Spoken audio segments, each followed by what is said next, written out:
Doctor ortho, अब दर्द भी घुटने टेकेगा। पूर्वांचल की राजनीति में एक बार फिर ओम प्रकाश राजभर चर्चा के केंद्र में है। प्रधानमंत्री नरेंद्र मोदी के संसदीय क्षेत्र वाराणसी में आयोजित सामाजिक समरसता रैली के जरिए उन्होंने अपनी राजनीतिक ताकत का ऐसा प्रदर्शन किया जिसने सहयोगी दल बीजेपी समेत पूरे इलाके की राजनीति में नई हलचल पैदा कर दी है।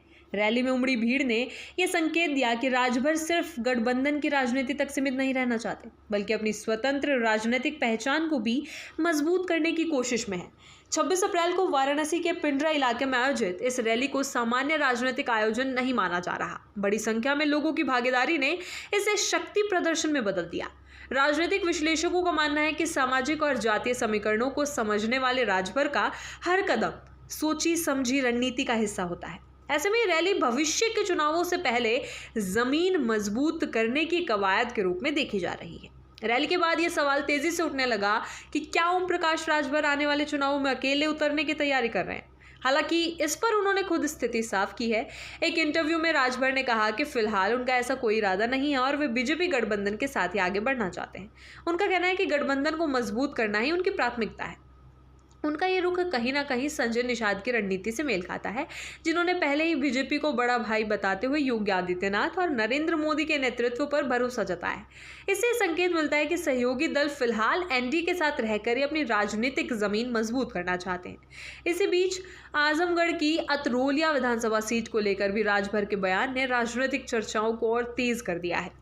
अतरोलिया सीट को लेकर पूछे गए सवाल पर उन्होंने इसे घर का मामला बताते हुए कहा कि सहयोगी दल आपस में बैठकर इसका हल निकालेंगे। उन्होंने संजय निषाद को अपना बड़ा भाई बताते हुए यह भी संकेत दिया कि सीट बंटवारे को लेकर टकराव की स्थिति नहीं बनने दी जाएगी। राजभर ने इस बातचीत में अखिलेश यादव और समाजवादी पार्टी पर भी निशाना साधा। उन्होंने दावा किया कि आजमगढ़ और अतरोलिया क्षेत्र में उनके कार्यकाल के दौरान कई विकास कार्य हुए हैं, जिससे उनकी राजनीतिक पकड़ आज भी मजबूत बनी हुई है। यह बयान साफ तौर पर संकेत देता है कि वे इस क्षेत्र को लेकर गंभीर हैं और चुनावी समीकरणों में इसे अहम मानते हैं। सबसे दिलचस्प सवाल यही बना हुआ है कि अगर उनकी नज़र अतरोलिया जैसी सीट पर है तो फिर वाराणसी में इतनी बड़ी रैली आयोजित करने का मकसद क्या है। इस पर राजभर ने कहा कि वाराणसी की जनता ने प्रधानमंत्री मोदी के विकास कार्यों पर भरोसा जताया है और उनकी कोशिश उसी भरोसे को और मजबूत करने की है। उन्होंने कहा कि सामाजिक समरसता रैली सिर्फ शक्ति प्रदर्शन नहीं बल्कि एक संदेश भी है कि वे सरकार की नीतियों के साथ खड़े हैं। राजभर ने विपक्ष पर भी निशाना साधते हुए कहा कि केवल बयानबाजी से जनता का विश्वास नहीं जीता जा सकता।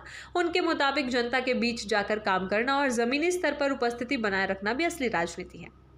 यही वजह है कि वे लगातार रैलियों और जनसंपर्क कार्यक्रमों के जरिए अपनी सक्रियता बनाए हुए हैं। राजनीतिक विश्लेषकों का मानना है कि पूरी कवायद सिर्फ एक रैली तक सीमित नहीं है, बल्कि आने वाले चुनावों की तैयारी का हिस्सा है। वाराणसी में शक्ति प्रदर्शन और अतरोलिया सीट पर दावेदारी दोनों संकेत देते हैं कि ओम प्रकाश राजभर पूर्वांचल की राजनीति में अपनी भूमिका को और बड़ा करना चाहते हैं। फिलहाल वे गठबंधन में बने रहने की बात कर रहे हैं, लेकिन जिस तरह से वे अलग अलग क्षेत्रों में अपनी मौजूदगी दर्ज करवा रहे हैं, उससे साफ है कि वे भविष्य के हर संभावित समीकरण के लिए खुद को तैयार कर रहे हैं। डॉक्टर ऑर्थो, अब दर्द भी घुटने टेकेगा।